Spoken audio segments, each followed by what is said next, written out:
all the unprocessed trauma, all the unprocessed shame, all the unprocessed guilt that has occurred, the bullying at 13, the divorce at 17 or 9 or whatever the case may be, the molestation, the rape, all of it is in the body. So I had Tourette's syndrome growing up, diagnosed at 12 until 21. I was on medication, really strong, powerful risperidone psychotic medication until 21. I then decided, after learning the secret, to come off the medication, meditated non-stop for 3 weeks, because the twitching is neuron stimulation when I'm thinking. So if I'm thinking, my brain's really active, I'm twitching and I'm swearing from frustration. And if there's no thoughts, I'm in meditation, there's no twitching. So coming off the medication, I call it, was like cutting loose of a Lamborghini being tied to a lamppost. And it just went, and I worked out everything I couldn't work out. Why are we here? Why is there God? Why is that person not like me? Blah, blah. And I meditated to stop any new thoughts coming into my brain, because I knew that thoughts don't end. There'll always be someone else to think about. And to this day, I don't think. Life is a team sport. We do this thing together. You were born from a womb to humans. This is how it works. Even when you pass away, humans will take your body and put it somewhere.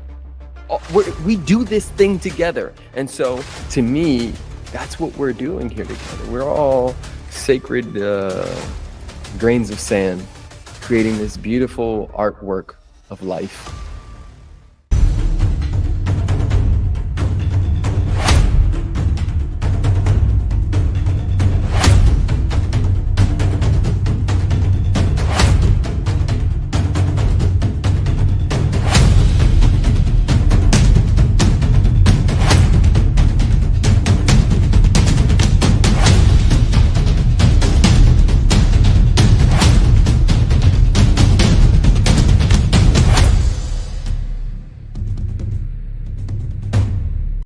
So I went to a festival 2 days ago, and I came back, and some of the things that were there was contact improv, which is loads of strangers, both male and female, moving around each other, skin on skin, touching each other. It's like we're not disconnected, we're just flowing.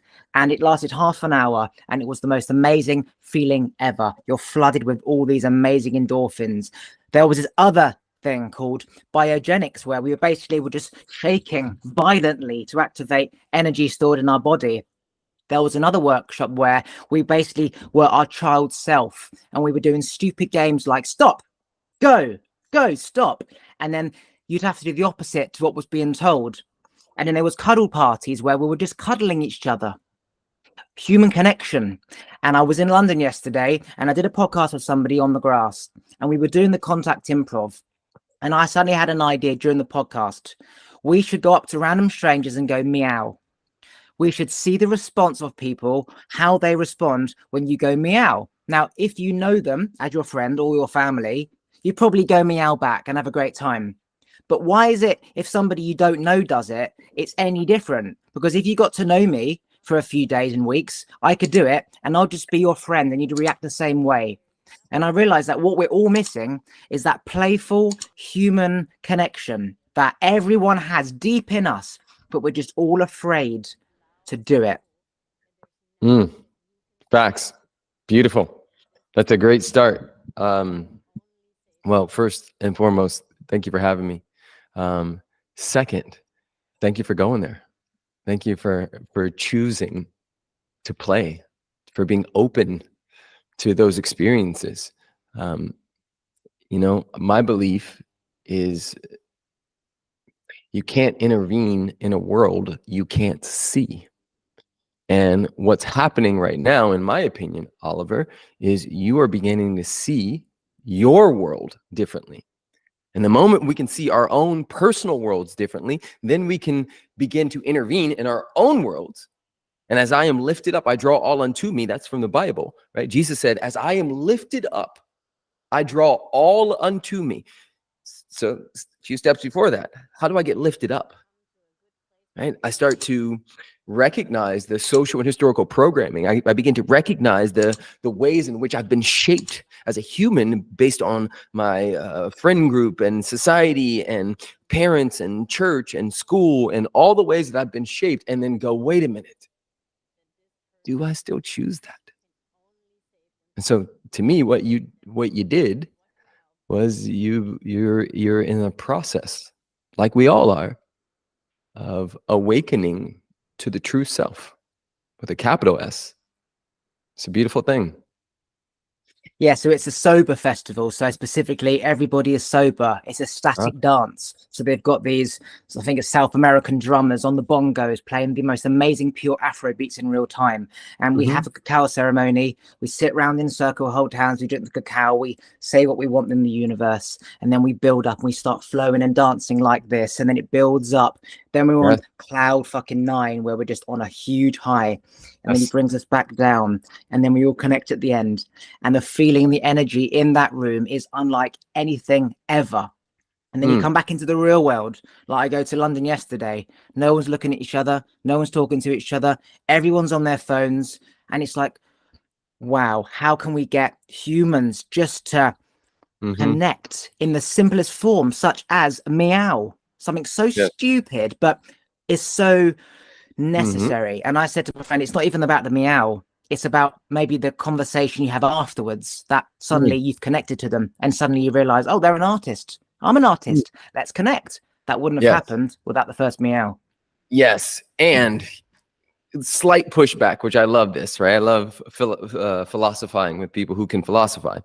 The assumption in the meow would be that there's something to change, that there's something wrong with the world, that there's something wrong with the person. And I think that one of the best ways to shift consciousness is to see the perfection in it all and then choose whatever we want. Because otherwise, right, let's flip the other side of that coin. Let's say somebody is in London and they're going, this hippie ass dude named Oliver goes to this fucking festival and he's with the drums and he's doing all this crazy stuff. And like, all I need to say is like, sir, right? And so from this side, he's saying to you, you need to calm your ass down and be a regular person. From this side, you're saying you need to calm your ass down and be a real regular person. The issue with both of those come froms is that it assumes something's wrong or off, right? All of life is a dance. We're in partnership. There are magical pieces to the London businessman, just as there are magical pieces to the Awaken with Olivers. And the interdependence and the interconnection, to me, is where those roads meet. Like everything you just talked about, I've done, and I've done it high on LSD. I've done it without any of those things. I've been to Burning Man 12 years in a row. I've been in the jungles in Costa Rica. I've been deep in the bush in Tanzania. I've been, in backcountry in Morocco and all over the world. And the thing that has stuck with me is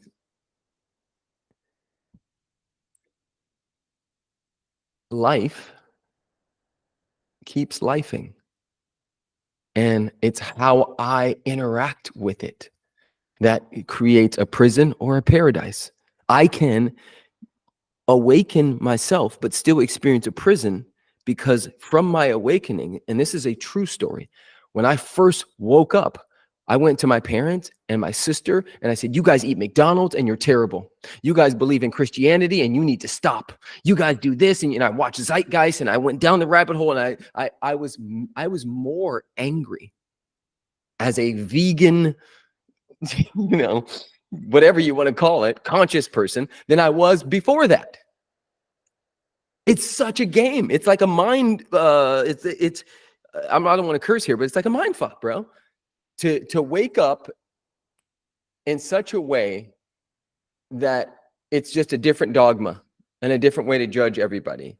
And so my whole work is about going, okay, how can I see the perfection? How can I see the God in all of this? And then choose to meow anyway. Meow, meow, meow, right? Meow from love, from like the offering of, this is my gift to you today, and you may give me something different tomorrow. Yeah, 2 points to that. So you know how I said I just like to let source come through? 5 minutes ago, my mum said, what drugs did I do at the festival? And I said, I did LSD. and you bring up the LSD. So now let's talk about the LSD, right? So I live at home. I'm 31 years old. I've had a great family. They've given me fucking everything. And now all I want to do is give out love to humans because I've had so much love. She says, you've changed. She says, you've changed. Every time you come back from these festivals, you change. I say, Mom, I'm awakening. You don't understand that these drugs are blocked from humans using them because everyone would awaken. You don't get it. So it's like, if you want me to explain and tell you about what I've done, I have to have no judgment from you, no resentment, no negative response, because it will affect me emotionally and I won't want to tell you. So make a decision. I tell you, ask me questions as if as if you're an interviewer, and I will tell you everything. Or if there's some form of negative energy and I don't want you to do that, I'm going to not want to tell you. And it's going to be a kind of a misshared experience between mother and a son. Because how beautiful could it be if you could just tell your mother everything? And I mean everything. Magical. That's awesome. And I took the LSD and I decided to move out. The end of the trip, as I was coming out of the 8-hour trip, it was, I need to move out. I need to move out, step into my masculine so my mum can step into her feminine, and so my father can step into his masculine, because right now my mum's the masculine looking after me, my dad's the feminine because my mum's the masculine, and it's imbalanced, and the balance has to change. Mum into her feminine, me into my masculine, my dad into his masculine, and the message was I have to move out. That is beautiful, bro. What a gift. That is awesome. Whoa, that's, I'm really proud of you, man. That's big. And that's the point to me of medicine work, right? To going into these journeys is to move out of the way in such a way that you can actually hear what the next steps are, right? It's all one sacred, beautiful journey. We're all walking each other home. We're all, every minute, every moment, we are one moment closer to that moment when the heart stops beating and we take the next journey. And so while we're doing that, it behooves us to listen with the eye behind the eye, with the inner heart to what's there. And that's really big of you to hear that, make that decision, and just the conversation you have with your mom. Like, we could find 10,000 people right now and only 4 of them would ever have a conversation like you just had with your mom.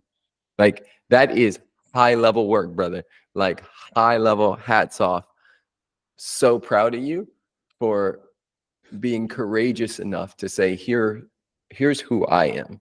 Here's where I am. And here's what I need in order to share with you. What? Let's go, Oliver. That's huge. I said it exactly how I just said it. It was straight from the fucking bullet. Bang, bang, bang, bang, bang. If you don't like it, not my problem, blah, blah, blah, blah, blah.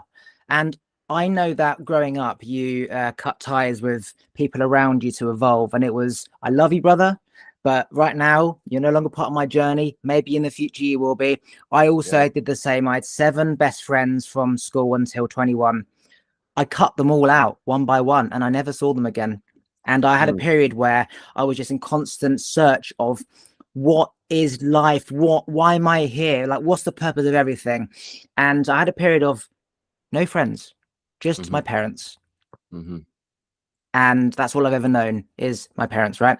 And as I evolved out and I worked on myself, I attracted like-minded people who connected me to like-minded people. And you know how it goes. Before you know it, you're like, fuck me, where have all these people come from? They've all got the same story, the same experience, the same journey. Where were you when I fucking needed somebody 6 years ago? Where were you at school? Where were you, like, in the pub? They're not the damn pub. They're in a fucking mountain meditating. And then you realize, holy shit, these people are everywhere, and our job is to raise our vibration to essentially attract back our soulmates to then empower the rest of humanity. Correct. It's all about demonstration, man. Information is awesome, but demonstration is where it's at. And demonstration is only possible through transformation. And transformation is only possible when we are willing to look and, like, actually dissect how we know ourselves and then choose anew. Do I still choose that?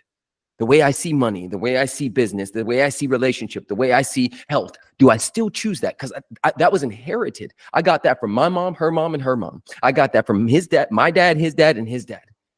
I got that from the church. Do I still want it? Doesn't mean some of it I still choose. A lot of it I don't. And like, what an empowering place to be, to go and reclaim and rewire and rework and reignite a life where it feels good to you, where it's a chosen life and not a reactionary life. That is some of the most important work in this lifetime, man. And I'm grateful for you. 31. I moved in with my mom at 33, and had a very big shift during that time. And I'm forever grateful. 10 years later, I bought her first ever brand new house, and I've been able to hold my whole family because of the work I did prior, which was, I had done 31 ayahuasca ceremonies before then, and probably about 50 medicines, mushroom journeys, and I was meditating every day, twice a day, doing transcendental meditation. I was like fucking hippied out, bro. Like I was all the way in, and rightfully so. And it was actually really beautiful work. And I was teaching surf lessons and like just connected to the ocean and earth. And then there was this realization in one of the ceremonies where I still looked around and I recognized that I had been making money and success. I had been demonizing it. I've been making money wrong and bad. Money, capitalism, oh, it's so bad, it's so wrong. Meanwhile, somebody paid for the private jets for Mother Teresa to do her work, right? Gandhi didn't do that with no money, right? Martin Luther King had security and support, and all of it cost something. And so I began to recognize that my next journey, my next one, was to cultivate an identity where both could be there, where I could praise God and use money instead of praise money and use God. And it really, it's been a magical journey, man. Like I wake up every day on a 4-acre compound, and 11 years ago, I was teaching surf lessons and basically living out of my car.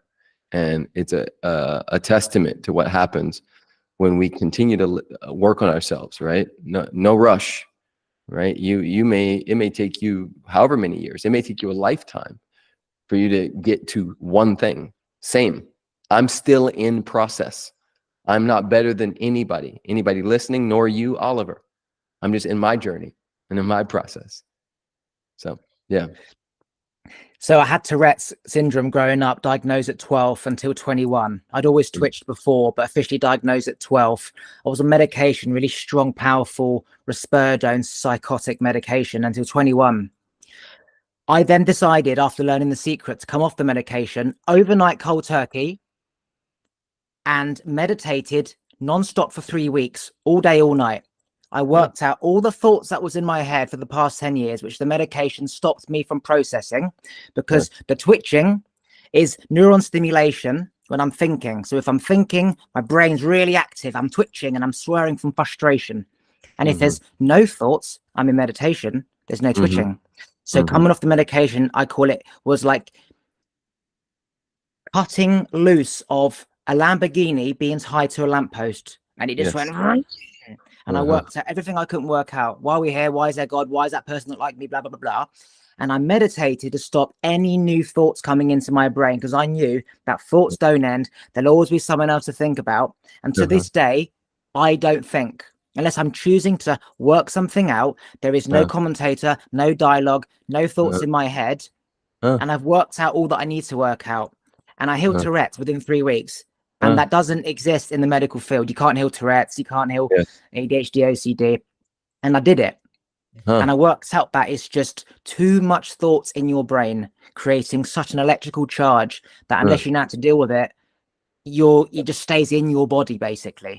Yes. That's big, man. So I have a workshop that I do with my wife called the Bridge Experience. And it is a somatic-based workshop, an embodiment workshop, where we work on the body, because there's 3 centers of intelligence: the head, the heart, and the gut. We are threefold beings: body, mind, and soul. And most people try to figure everything out through the mind. Well, the body is like a bathtub filled with water. And the water is all the unprocessed stress responses that have happened over a lifetime. All the unprocessed trauma, all the unprocessed shame, all the unprocessed guilt that has occurred, the bullying at 13, the divorce at 17 or 9, or whatever the case may be, the molestation, the rape, all of it is in the body. And if we don't give the body an opportunity, because what happens is anytime we feel like overwhelm and toxic fear, the brain has this almond-shaped little thing in it called the amygdala. And the amygdala is like a fire alarm. It goes ding, ding, ding, ding, ding, ding, ding. And when the alarm goes off, and it could be as simple as a look from your mom. When the alarm goes off, the body goes into an altered state, a stress response. The altered state: fight, flight, freeze, and appease. Fight. I will fight back. I will grit. I will make a way. I will combat what you're saying. I will physically fight. I will do whatever, right? Flight. I will literally leave, close the door, slam the door, run away, leave as fast as possible, or leave my body, right? I'll leave the conversation, stonewall. Well, okay, fuck you, not here, right? Freeze. This immobilization where you just don't know where to go or what to do, and the body just sits there. It's like possums that play dead, right? I'm dead. Appease, which is a new one. Appease is like I don't know if you've ever seen National Geographic, where lions will catch, let's say, a little impala, like a baby deer or an impala.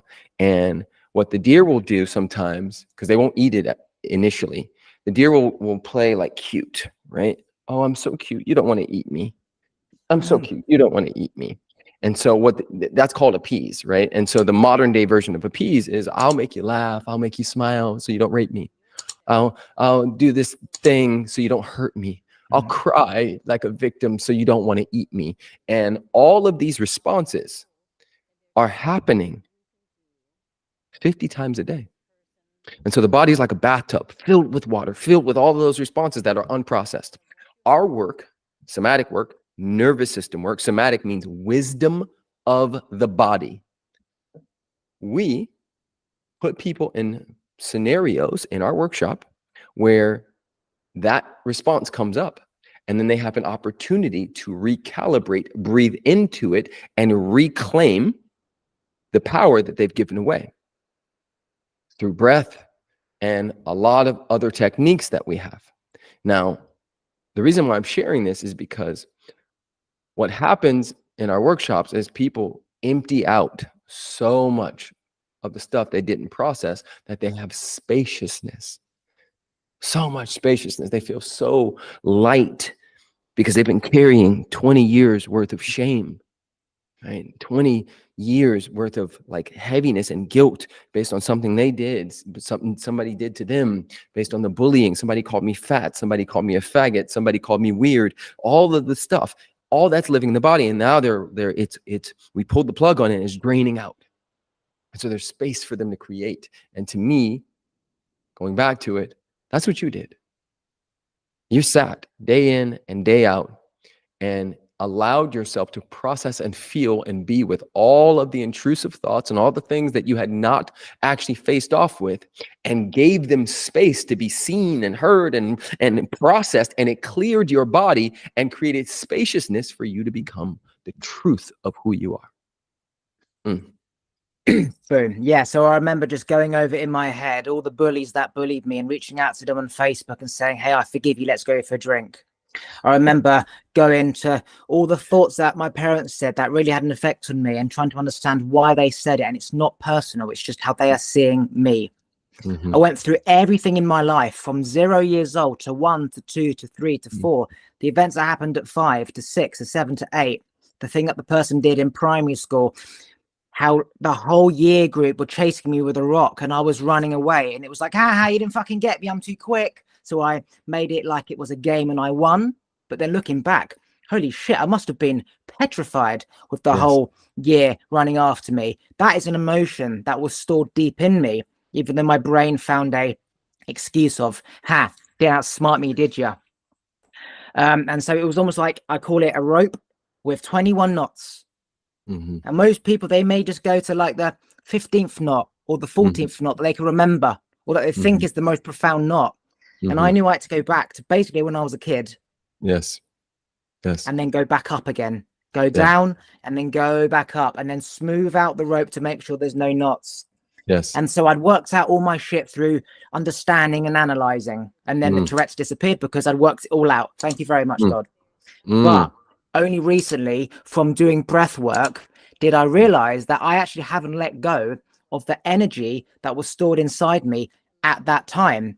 And I did breath work with the belly, and I was bursting, bawling like a baby, proper.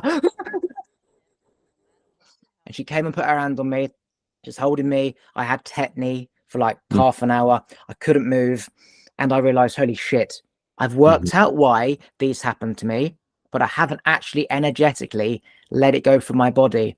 And part of my journey is I always wanted a girlfriend. I've never had a proper relationship. I yearned for this connection. And actually, it was a connection within myself. And as part of that breathwork journey, I let go of wanting a partner. Let go of wanting a partner. You have everything. Every time you seek out, come home. And ironically, over the last couple of months, everything is coming to me. There is people everywhere that I could choose to get to know if I wanted to. Or if I don't, then they're just beautiful human beings that have seen me because I'm now the best version of myself, unclogged. And I'm a magnet to people and just love and joy and money and success, because I've drained the swamp, as Trump would called it. I've drained the swamp, and now when it rains, fresh water will go in the reservoir and beautiful flowers can grow. Yes. Yes. Facts. You know what's beautiful about that? One of my favorite quotes comes from Conversations with God. He said, "You can't have what you want, but you may experience what you have." And you're describing that right now. You let go of the wanting and chose to self-source and self-love in such a way that you get to experience that. And from that experience, from that demonstration, you are calling in other demonstrations, people who want to experience that in themselves. Life is a team sport. We do this thing together. You were born from a womb, two humans. This is how it works. Even when you pass away, humans will take your body and put it somewhere. We do this thing together. And so our job in this, what do you call that thing that the Buddhists do, where they make this the picture with the sand? It'll come to me. Basically, the Buddhist monks, they make these pictures. They'll spend months using sand to create this beautiful artwork. And then as soon as it's done, they just wipe it all away. And to me, that's what we're doing here together. We're all sacred grains of sand, creating this beautiful artwork of life and supporting each other and creating a beautiful picture. You know, it's cool.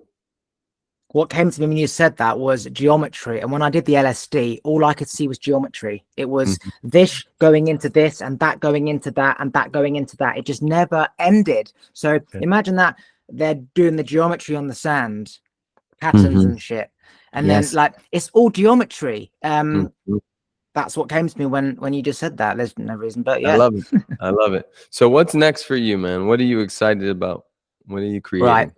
So I've always wanted to be a millionaire growing up. Part of back then, it was like, fuck you, and I'm a millionaire. You'll regret not being my friend. Then I had my awakening. Then I didn't need any money. Then I just wanted to be, I didn't need anything. I binned everything I had in my house, and I just had a bed.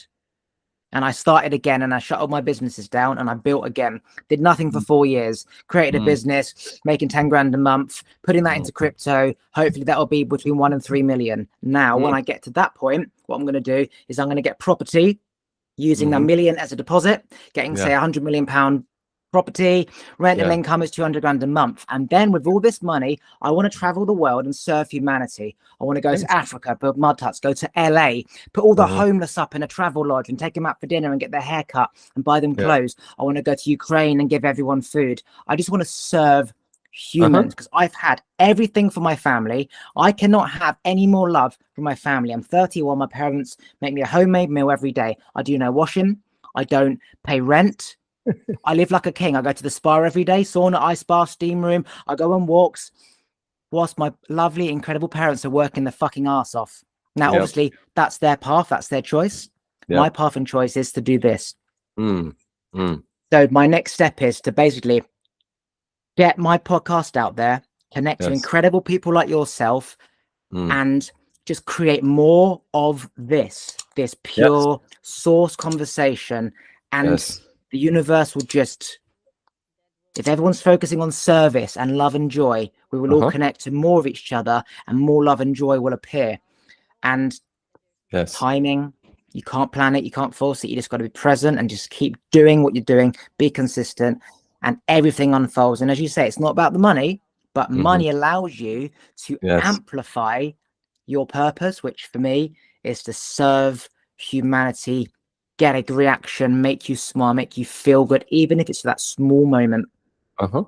Yeah. I love that, man. I love it. I'm writing a book right now that's coming out October 1st called Spiritual Millionaire.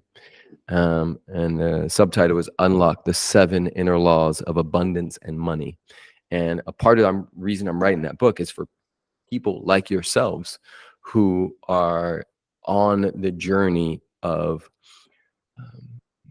congruence when it comes to the physical aspects of this world and the spiritual aspects of this world. You know, like I said, I'm a lot older than you, right? At some level, I could be your dad. The interesting thing is, you know, I've had this long journey of all the things to get to the point where I now have all the things, and I actually have more fun now, not because of the toys, because the toys are awesome, right? The G-Wagon I have out there is just like the Ninja Turtle I had when I was 12, right? It's just material. This shirt, you know, that nose ring you have, all of it wants to be used, just like everything else. The flowers I plant on this property and the trees, they all want to be noticed and imbued. They all want to be watered and loved and used and supported. And so my job is to help people understand the principles and the laws and how to use them in such a way that it serves, right? To me, it is true. I would prefer more people like yourself to be ridiculously rich in life and in finances, both, right? It's not either or. Like if there's anything that's on my heart, is to help spiritual, deeply connected people tap in and use 3D stuff to support the 5D and the 7D and the 480D stuff, right? Like interweaving them in such a way that, life continues to present itself. So Spiritual Millionaire, PrestonSmiles.com/book for anybody who's interested in that. It's pre-sales right now. A bunch of people are buying it. It's awesome. One of the things that do you need to go? You still got time? Yeah. Let's call it another 15 minutes. 10, 15. Yeah. So when I was in London, she's a Kundalini yoga, spiritual healer, energy person. And we were getting food, and I'm in a restaurant with my shirt off, and everyone's just normally eating their food. She's got her dreads on and her fucking scarf, right? And she's doing all this. She's putting her hands on me, and she's putting her hands on my hips, and she's saying, I'm getting a message.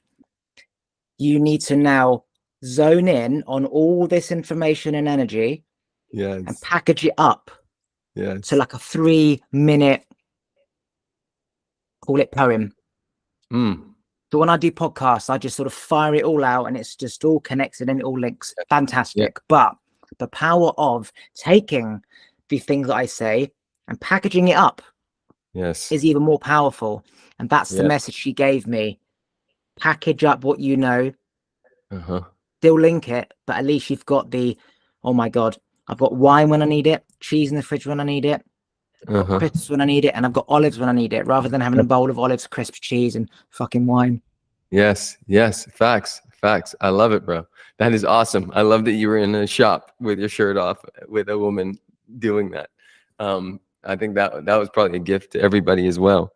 And the irony of it, right? Because it still costs money to eat whatever food you were eating in that shop, right? And so it's all connected. And yeah, I'm really proud of all of us and all the light workers and the healers and the therapists and the coaches and everybody who's helping uplift humanity, man. It's an important thing to do right now because a lot of people are depressed. A lot of people are struggling. And it's not wrong or bad. It's just not who we are, right? There's a big distinction between what is normal and what is natural. What is normal right now is fear, lack, limitation, scarcity. What's normal is porn addiction and pill addiction and shopping addiction and scrolling addiction. That's normal. What's natural to humanity is love, is harmony, is peace, is unabiding gratitude, is openness, is expression, is creativity, is flow, is surrendering, is acceptance, is, oh man, it's so good to know what is natural and then to look at what is normal, not as bad or wrong, but we're just off track, right? We need teachers, we need reminders, we need lighthouses during the dark times where the ships can figure out how to get back to land. And that's, to me, that's your job. That's my job, right? For those of us who heard it, you got the call. Now you answer the call. You take your piece, your part, and you amplify it and you share it from the best place you can. And you will get caught up in spiritual ego. We all do. But we'll come back and we'll keep coming back and we'll be accountable, right? That's the work. Well, when I was with her, I said, so at the festival, we all sat around in a group of 7 and we were able to say to the group what we want. I said, I want everybody to tickle me. Somebody says, go back to back with me and hum and go, Somebody says, hold me and say affirmations. I hope that you let go of all that pain and suffering. I hope that you find love and joy within yourself. I hope that you are able to find peace with your mother. We were asking what we wanted. And then I said to my friend, imagine if we were all on the London Tube next to strangers, and rather than not talking and being on our phone, we turn to them and go, what do you want me to do for you? Tickle my arm. Okay. Yes. What can I do for you? Would you mind just like massaging my head? Absolutely fine. Yes. And then the boundaries come in of, okay, I'm done now. And it's not personal. It's the boundaries of, I know what I want and respect what I don't want. And this is what all these workshops are about.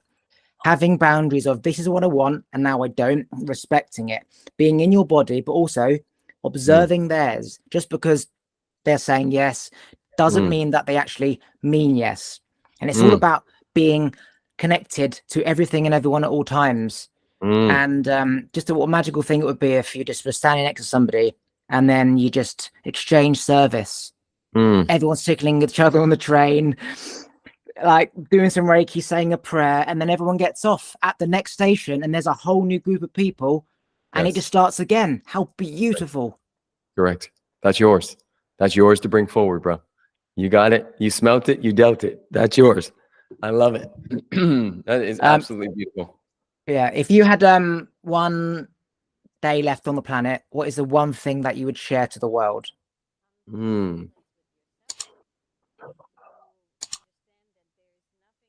I think I would have a request. That they once, twice, 3 times a day just ask themselves, what would love do now? Whatever's occurring, what would love do now? Oh, I'm in traffic and this sucks. What would love do now? Oh, I'm fighting with my partner in this moment. What would love do now? Oh, I want to eat or sext or jack off to porn, or what would love do now? Just to ask themselves that question 3 to 5 times a day. I think it would change everything. Recently, coming back from the festival, there was loads of big trucks and tractors going like 2 miles an hour. First thought, look into the other side of the road. Is it clear? And then I came back into myself. No, the whole journey by you overtaking is only going to be 2 minutes shorter. And it's Yes. fucking 3 hours. So what is Yes. 3 hours versus 3 hours, 2 minutes? And you're going to stop off at Starbucks anyway, and then Yes. spend 10 minutes there. So like, Yes. what is all this anxiety and risking your life and like just getting angry? Like, come on, like waste of time. So that is a very powerful thing that I'm going to take with me when I'm getting into that state of anxiety or fucking hurry up. It's what would Preston say? What would love do? Yes. Yes. Absolutely powerful, man. Oliver, I appreciate you doing this podcast. I appreciate you making a way. And I loved hearing your stories about the festival. For anybody listening to this, I just want you to know that I am proud of you. It is very, very challenging to be a human these days. And you could spend your time anywhere, but you chose to spend it with Oliver and I. And that's a big deal. And so from my heart to yours, I see you. I love you. I trust you. I trust you to be the best version of yourself and continue to lean in. You know, I didn't get where I am today by myself. I learned. I got support, lots of support. I paid my way into people's spaces. I put myself in scenarios where I could learn and grow and shift and expand. And I became my own ecosystem. And for those of you who have gifts and talents and abilities that you're holding on to, the tree doesn't, the fruit doesn't belong to the tree. The fruit doesn't belong to the tree. The fruit belongs to the ecosystem. It belongs to the rabbits. It belongs to the worms. It belongs to the birds. Your job is just to produce and let go. Produce and let go. You have a gift. You have a song. You have a poem. You have an energy. You have a guitar playing. You have something that's on your heart, something that's calling you forward. You have massages on the tube in London, whatever it is. It's yours to bring forward. If you smelt it, you dealt it. The fruit doesn't belong to the tree. Give it away. Thanks for listening. If you like this episode, please remember to subscribe, turn the bell notifications on, like the episode, and comment below. And if you want to follow me on Instagram, it's YesKingOliver. Take a look at the other videos to your side. And if you just want to listen to this podcast, you can do so on Apple and Spotify and most other platforms by going to talkwitholiver.com.